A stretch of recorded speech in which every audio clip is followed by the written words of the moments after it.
the Kiss 92.5 studios in Toronto, Canada. Are you ready? Ladies and gentlemen, this is Roz and Mocha. it's Roz Mocha. What's going on? Hey guys, this is Bruno Mars. This is Selena Gomez. The Chainsmokers. Lady Gaga. Calvin Harris. Celestia Cara. This is Ed Sheeran. You're listening to my boys Roz and Mocha. Roz and Mocha. My boys Roz and Mocha. The Roz and Mocha Show. Between Roz and Mocha, who is your favorite? Roz. Mocha. Roz. Mocha. You guys are so funny, man. Congratulations, Lisa!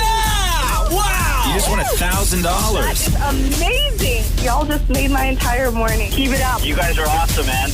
This is the Roz and Mocha Show podcast. Roz and Mocha's Fix My Life. What advice can you guys give me? Okay, so my question is... Got a problem you can't fix? Roz and Mocha got you. Jessica, what's up? It's Roz and Mocha. Hi, how are you? Doing great. How are you? Good. Are you, though? What's going on? My sister is a lot to deal with. Okay, so you wrote, it says, hey, Roz and Mocha, Fix My Life. I have 3 sisters, and one of my sisters randomly decides to cut people off in her life, and for the last 6 months, it was me because she was upset that I sat her near the children during Easter dinner. Which I was not in charge of the seating, by the way, you wrote. Okay. And that I told her that frustrated is not pronounced frustrated. And that I have a good relationship with my dad. It feels like she finds any excuse to excommunicate with someone, and 6 months is a really long time to not be in touch with my nieces. I don't want a relationship with her where she blocks me out of her life for 6 months at a time, but my sisters and parents say that's just the way she is, and she's done it to them her entire life. I love my nieces and my sister, and I don't want to continue like this. Please help. Wow, super frustrating, huh? Have you had a convo with your sister to ask her what her problem is? No, I have. I'm scared that she's just going to block me out of her life again. Like, I finally have just gotten on her good side. So now I'm like, I don't want to bring it up now. And then she like freaks out on me, and then I don't get to talk to her again. So from the time that she cuts you off, and it's super frustrating, to when she lets you back in her life, what is that transition period? Like, what causes the two of you to get back to being siblings, being cool? Is she the one that reaches out, or do you reach out? Yeah, no, she reaches out. Like, I just try not to stir the pot and make it worse. And then sometimes she's like, hey, like, you haven't come over in a long time. You should, like, start hanging out again. I'm like, yeah. So you just don't talk about it at all, like what the beef was?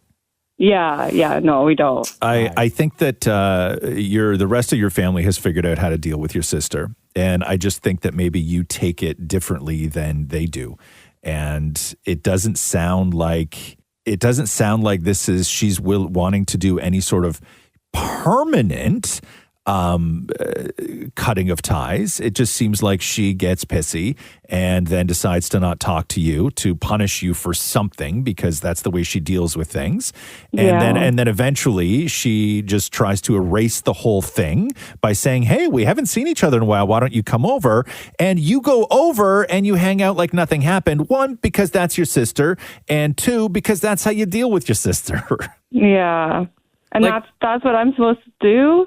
What else? I don't know. Like, are you cool with it? It sounds like you're cool with it. You can say, when you guys are on good terms, you can go, hey, listen, like, we are siblings. We're going to have disagreements. We're going to fight. But the thing that we can't do, and we got to make this commitment to each other, is if we have a disagreement or a fight, regardless of what it's about, we can't do 6 months. That's ridiculous. And just get the commitment from her to be like, hey, listen, we are going to fight. You are going to have days where you're going to want to walk out of the room and not talk to me. And, you're not going to want to return a text when you're pissed at me. And I'm probably going to do the same at you. But one thing that we have to commit to right now is that we can't let this stuff go 6 months. We can't just both dig our heels in and keep separated. Like, we can't do it. And as long as I think that when you guys are on good terms, you can make that, knowing you don't have to never do that again. It just can't go 6 months. Yeah. No, that's really true. It's just like, it's such a long time to not be able to see my nieces. And it just breaks my heart that I'm so, like, everyone just tiptoes around her because we don't want to be the person that she decides to excommunicate with. Yeah. Hey, Jessica, can you give us another, like, example of, like, a petty reason why she stopped talking to you? Or anybody else in the family? She doesn't like the way that my one sister holds her baby all the time. So Yeah. Now she's like upset about that. So What now she do? she's Hold like, the baby upside down? Like holds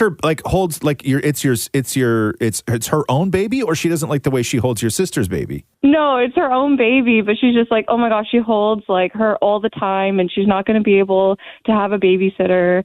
And now, like, she's good with me, but now she's trying to, like, have beef with my other sister. And I'm like, oh, my God. Yeah, okay. Listen, you guys are siblings. Yeah. And you just have to all commit to each other that this isn't going to happen for 6 months. And when you are pissy and you know that she's pissed at you and not returning your phone calls, sometimes you're going to have to be the one to reach out. You don't have to apologize. You don't have to justify it. You don't have to dig up that argument again. All you got to do is say, hey, listen, I got a couple hours free on Sunday. Can I come over and see the girls? Yeah. And just and lead with that. And then that way she'll be like, yeah, you know what? You can come see the girls. And then she's going to be there. She's going to be like, hey. And you're going to be like, hey. And that's siblings. That's what you do. Then you hold the baby upside down. Everything's cool. Yeah. No. Yeah. Okay. And real quick, before we let you go, I just want to understand the dynamic. Like, where in line do you and your sister fall in the birth order? Like, who's oldest, who's youngest, middle? She's the second oldest, and I'm the youngest. Oh, okay. Well, all right. Yeah. Yeah. But I think that's the only way you're going to handle it. The whole family has been dealing with this, and they've all figured it out. Yeah. Yeah. Frustrating, for real. Jessica, love you lots. Frustrated. Thank you. Hold on, wait. When you corrected her on the pronunciation of frustrated, were you doing that just to like throw in the little jab? No, because all of her children say it too now. They're all like, I'm so frustrated. You are really correcting her. Wow. Yeah, I'm trying to help, you know? Yeah. Yo, that baby deserves to be held upside down. That always goes over well. All right, Jessica. Hope that helps. Thank you so much. Roz and Mocha's Fix My Life. What advice can you guys give me? Okay, so my question is, Got a problem you can't fix? Roz and Mocha got you. Karen, hello. It's Roz and Mocha. Hi, good morning. How are you guys? Doing good. All right, Fix My Life time. What in your life needs fixing? Oh, my God, I'm dying in debt. I can use some fixing with that. Oh, boy. You wrote it says, hey, Roz and Mocha, fix my life. Wow. Life is tough right now in the past few months, especially these credit cards. Ugh, can't live with them. Can't live without them. Exactly. Would love to get back on track. So how deep are you in credit card debt? Quite a bit, like 4,000. Okay, that's actually not that bad. I mean, it's terrible. Really? It's terrible. Oh. Believe me, we've talked to people that are in like the 20s, 30s, and 40s. Mm-hmm. Oh, okay. Okay, so what do you spending your credit card money? Like, what are you buying? Right now, it's basically groceries. It's one of those times that the husband hasn't have any work because he's in construction, and I work for General Motors, so we've had some time off with Christmas and some part shortages and stuff. So it's just been a bit of a struggle. A lot of it's just groceries and everyday living. So you're using credit cards to just live, right? Like you're not buying things that are lavish that you can't afford, right? Yeah, that's a lot of people though, Karen. Yeah. And then when it comes to the credit card statements, when they roll in and you got to make the payment, are you making just the minimum or are you trying to go above and beyond? I always try to go above. It's just been a little bit difficult the past few months. Yeah. Okay, so it's tough. When do you see yourself sort of getting, like, do you have any word on when work is going to come back around for your husband or when you're going to go back? Or, like, do you sort of have a timeline? I'm back to work now, but his work is always up and down. Because of construction with the winter, it's kind of very difficult. Right. So hopefully, this has been, I think, 1 year now where it's been really bad, but not the past few years. Right. So hopefully we're hoping by the end of February, maybe March for him. Have you tracked like what you're spending your money on in terms of, I know you said like basic kind of household necessities and food, but have you been tracking all those items that you're buying like on a weekly or biweekly basis? Not really. Maybe see if there's anything that you could cut out, or like if you guys are ordering in, maybe you like scale back on that stuff and throw that money that you would spend on, ordering dinner for the family towards the credit card debt. Right. That makes sense. So, there's some takeout here and there. Okay. Now that you're back, that you're back to work, right? Okay. That is what you make. So you no longer have access to credit cards. Okay? Okay. So now that you're back to work, that is what you make. So you have to figure out what you guys spend and what you earn, and you need to budget to be able to, keep your apartment and buy groceries, but you cannot rely on those credit cards anymore. So now you got to look at what kind of money you're making and say, okay, this has to feed us. It's got to keep us in a house, and it also has to go towards the credit cards. So those credit cards now are not an option to do your basic life needs. Okay? Right. So you have to figure out how to do all those things with the money that you actually get every 2 weeks. Gotcha. Okay? Don't rely on the credit cards anymore. Now that you're back to work, they're not an option. The only thing that they are there for is to get paid down. Totally understandable. Hopefully my husband gets back to work sooner than later, and yes, and then things will be a lot better for us, right? Yes. Otherwise, this is going to put you guys in a massive hole when he does get back to work, and you will still have nothing. You'll still have you'll be in the exact same position, only both of you will be working. So the thing is, right now, spend the money you earn. Don't put it on credit cards. Does that help, Karen? Excellent advice. Thank you so much. All right. Girl. All the best. Thanks so much for reaching out. All right. Thank you. Roz and Mocha's Fix My Life. What advice can you guys give me? Okay, so my question is... Got a problem you can't fix? Roz and Mocha got you. Yo, Vinny, what's going on? It's Roz and Mocha. Yo, guys, what's going on, bud? Vinny is a huge, when I say Roz and Mocha super fan, Vinny is like one of our day ones. What are you doing on FML, Vinny? Who's going to be a daddy? Me. Hey! Nice. All right. Okay, yeah, here we go. It says, hey, Roz and Mocha, fix my life. So I'm about to be a father and would love some advice from two fathers on what to expect. What are the first moments feel like when you hold your baby? What's the best way to change a diaper? How was the first time when you had to change their diaper? How did you cope with the sleepless nights? Was it scary giving them their first baths? What should I prepare for? All this fatherly stuff, right? Yeah, it's new territory for me, so I'm just like, But to even add more to the FML is my wife's been on birth control for like 10 years, and then boom, this came out of nowhere. Wow. Oh, so this wasn't a planned pregnancy? No, it wasn't, but it is a blessing. Yeah, I mean, we were in the same situation you were, dude. It does. I mean, and once there's a kid in your life, it doesn't matter how it happened. Like that's the sort of great thing, right? Yeah. I'm like I love learning new stuff. And so for me, it was the transition from having no person in my life that I have to change their diaper to suddenly having something in my life where I had to change the diaper. Yeah, multiple times a day. I became so competitive with it, with myself, of how fast I could do it, how efficient I could do it, where I could put everything in the room that would make it easier for me. And when I would go in, I'd be like, it was like a Formula One pit stop, right? I was like a pit crew. And for me, that's how I did it, where I was like, I never looked at it like a hassle. I always looked at it to just try and beat my best. Right. Right. I think, you know what, man? People figure it out quickly. I mean, super, super fast. You got to change the diaper. Nobody else is going to be there to help you with it. And you figure it out. Every single thing that you're going to experience from the time that kid is born, you guys are going to figure it out immediately. Especially your wife.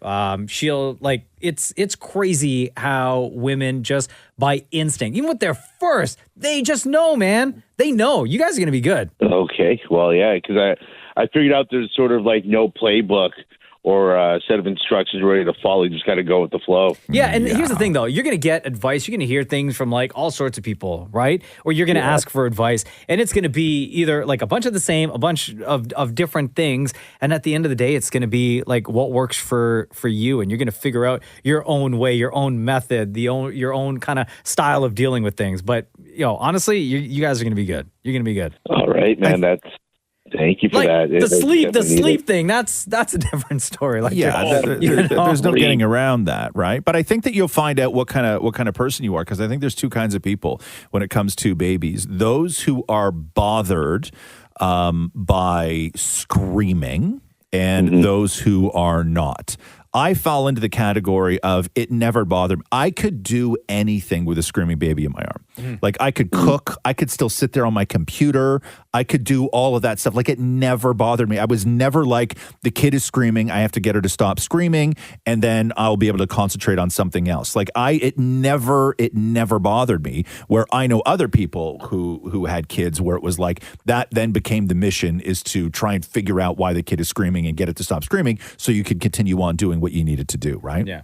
I think, honestly, Vinny, you guys are going to be good. All right, man. All right? Don't sweat it, man. And the kid doesn't do anything for like a real long time, man. Yeah. Yeah. They sleep, they poop. Wake up, sleep, poop, eat. Yeah. That's They it. You gotta don't move. Feed it. They stay where you leave them. Like you got a real long time of that. You guys are having a boy, right? Did I see on your IG you guys are having a boy? Yeah, man, we're having the boy. Our buddy Trix did the reveal for it, so Yeah. that was pretty cool. Still, Hey, how does your wife feel about the penis? Because I'll tell you, Catherine was.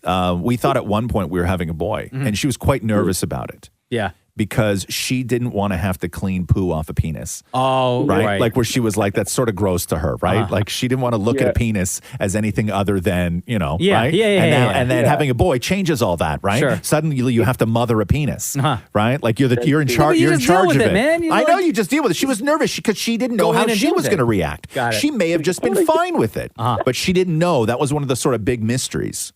yeah. Well, Bianca's actually she did ECE for a little bit and did work in the daycare, so she does have an experience a bit. Gotcha. But she's actually really excited to have a boy, and it's kind of something that she's kind of always wanted first. Yeah. And we both did, so it was a great surprise that we're having a boy. So we're super thrilled, excited, nervous as hell, you know? One thing I know about Vinny is that Vinny is a huge wrestling fan, right? no. So Yeah. Vinny and I will go back and forth on DMs every now and then.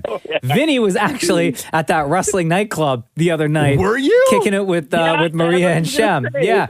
So my question for you, Vinny, and you don't have to say the name, I just need a yes or no, but is your future son's name, has it been picked out? If so, is it wrestling related? Quite possibly. Quite possibly. We were legitimately talking about this. Yeah. No word of a lie yesterday. We're like, what do you think of this name? What do you think of that one? So the two ones, I'll tell you because I love you guys, was either Roman or Cody. I'm not even Yes. All right. Wow. Roman or Cody. All right. And we looked up the meaning of it, and I think Cody meant something that has to do with like light of your life or something she looked up. Yeah. So maybe, and considering we met Cody too at that house show in December. Okay. So wow, that was pretty cool. Okay, well, congratulations, Vinny. All right, all the best to you and Bianca. You guys are going to be fine, okay? All right, thanks a lot, guys. Much appreciated. Right on. We'll check in with you. I want to find out the baby's name once he gets here, okay? I'll DM you it, trust me. All right, brother. Much love. All right, much love. Take care, guys. Bye.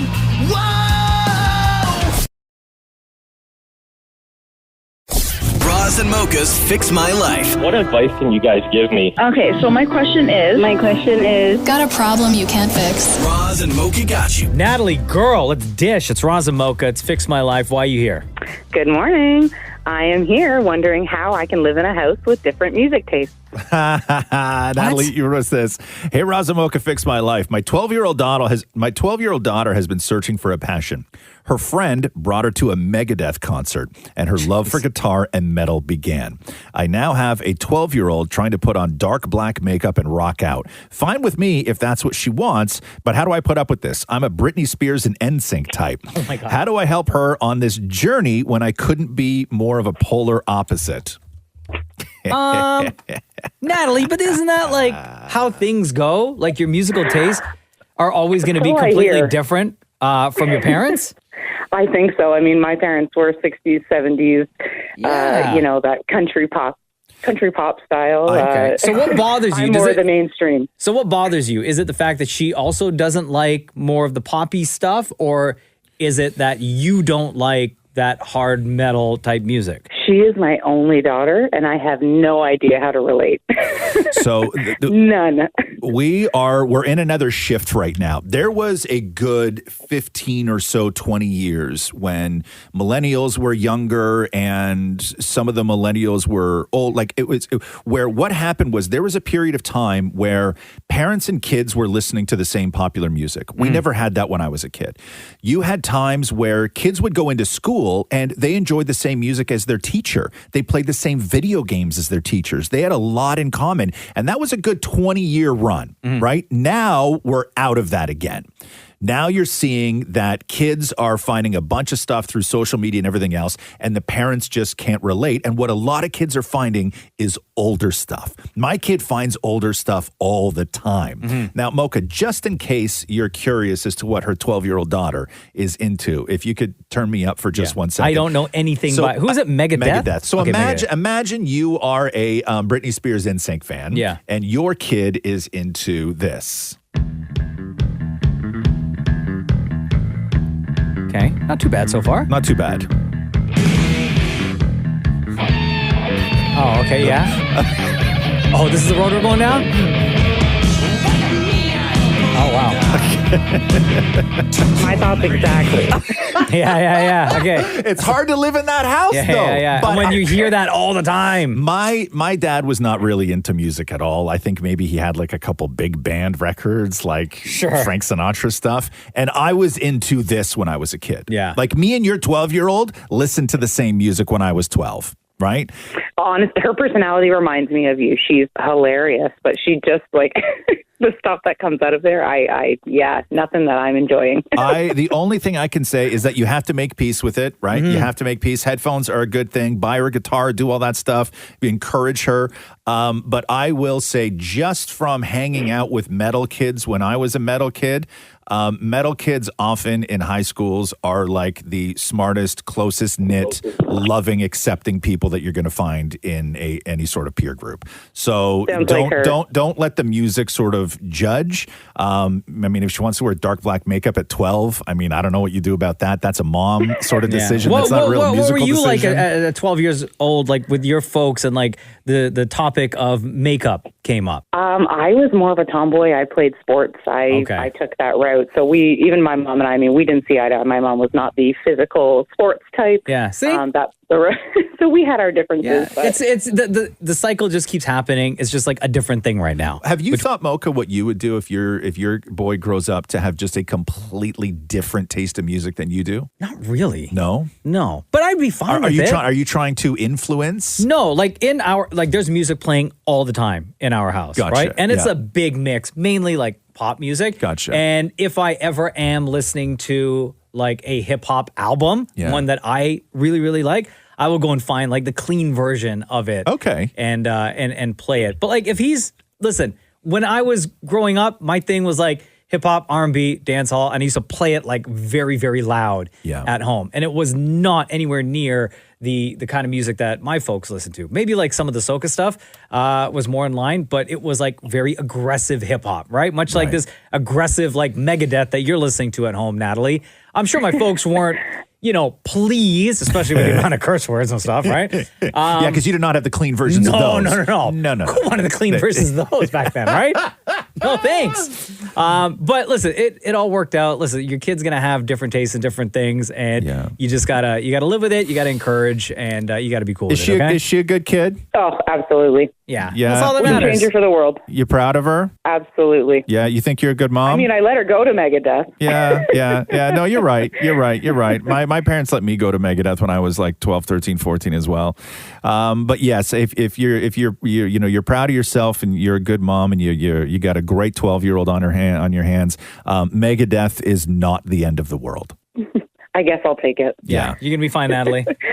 Sounds good. Hey, Natalie, before we let you go, I got one quick question for you. Sure. Just to make things on the up and up. What's your favorite NSYNC song? Because I want to play it. My favorite NSYNC song? Oh gosh, that's a... Or from that era. Let's say NSYNC, Britney, whatever. I got to go Britney Spears. Hit Me Baby one more time. Oh, wow. Your original. Done. Wow. Just for you. That was the one that I think that started it all. Love you, Natalie. Take care. Thanks for listening to the Roz and Mocha Show podcast. Catch the guys live Weekday mornings from 6 to 10 on Kiss 92.5. KISS925.com. Or download the Kiss 92.5 app.